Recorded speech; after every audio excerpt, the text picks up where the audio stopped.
안녕하십니까. 더불어민주당 코로나19 비상대책본부 코로나 상황실장 신현영입니다. 지난 한 주간 코로나 상황실에서 전문가들과 논의한 내용을 바탕으로 브리핑 시작하겠습니다. 지금까지 오미크론 국내 누적 확진자 6,117명, 조만간 다가올 오미크론의 우세화를 대비해 변이 바이러스 특성에 맞는 의료체제 정비에 집중해야 합니다.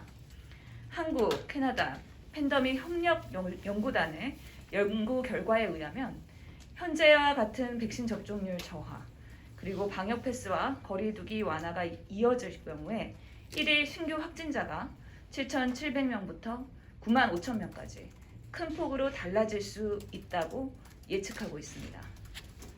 이에 경증 환자 치료의 내실화와 위중증 환자 집중 치료, 투트랙 전략을 미리 세워야 합니다.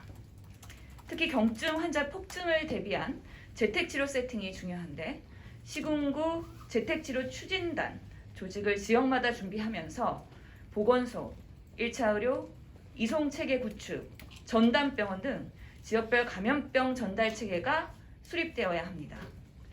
확진자 발생 시뮬레이션 등을 통해서 지역 주민들이 미리 경험하고 인지하는 것도 큰 의미가 있습니다.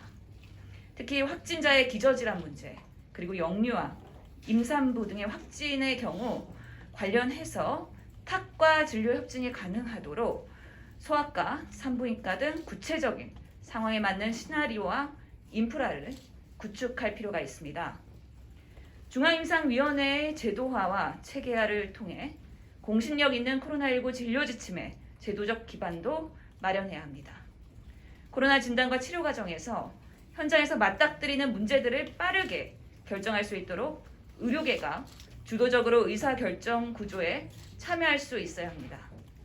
대표적인 예로 먹는 치료제인 팍스로비드 처방의 경우에는 환자 증상 발생 2, 3일 후에 주로 확진이 되고 이어서 역학조사, 환자 분류, 문진, 처방, 조제, 배달까지 과연 증상 발생 5일 이내에 복용 가능할지 이런 프로세스 상에 실제로 적용하기가 쉽지 않을 것으로 예상이 됩니다. 의료 현장에서는 팍스로비드 처방을 위한 좀 더 단순한 절차가 요구되는데요. 처방 과정에서 금기되는 질환을 걸러내고 약물 상호작용의 확인 등의 어려움이 있는 것도 사실입니다.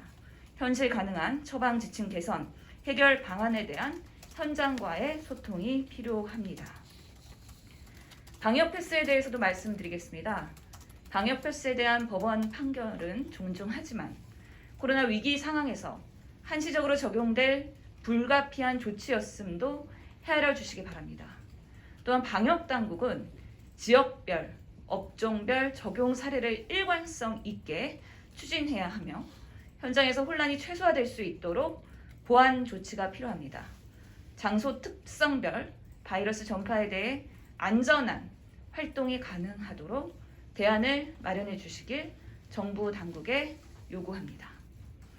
다만 윤석열 후보의 방역 패스 폐지 주장은 오미크론의 예측 불가능성으로 다가올 위기 상황을 정쟁화했다는 점에선 대단히 안타깝다는 점 분명히 말씀드립니다.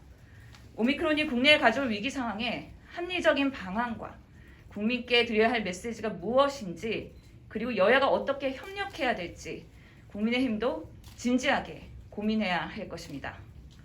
끝으로 마지막 한 가지 말씀드리겠습니다. 보도자료가 배포되었는데요. 내일 10시 반 국회 도서관 대강당에서 우리 당 코로나19 비상대책본부가 주최하는 오미크론 대비 코로나19 장기전 의료체계 준비 대토론회가 열립니다. 코로나와 관련된 여러 의학단체가 총집합하고 대한의사협회와 대한병원협회를 포함해서 대한중환자학회, 감염학회, 예방의학회 등 여러 단체들의 수장과 정책 담당자 그리고 정부 방역 당국의 관계자들이 나와 앞으로 닥칠 오미크론에 대비한 의료체계 정립을 위해 어떤 것들이 더 추진되어야 될지 심도 있는 논의가 이루어질 예정입니다. 코로나 상황과 향후 대책에 대한 각 의료단체들이 더불어민주당 중심으로 의견이 총망라될 예정입니다. 유튜브로도 생중계될 예정이니까 많은 언론인들과 국민 여러분의 관심을 부탁드리겠습니다. 더불어민주당은 앞으로도 감염병의 안전한 국가를 만들기 위한 의료체계 정립 그리고 대응체계 마련에 최선을 다할 것입니다. 이상입니다. 감사합니다.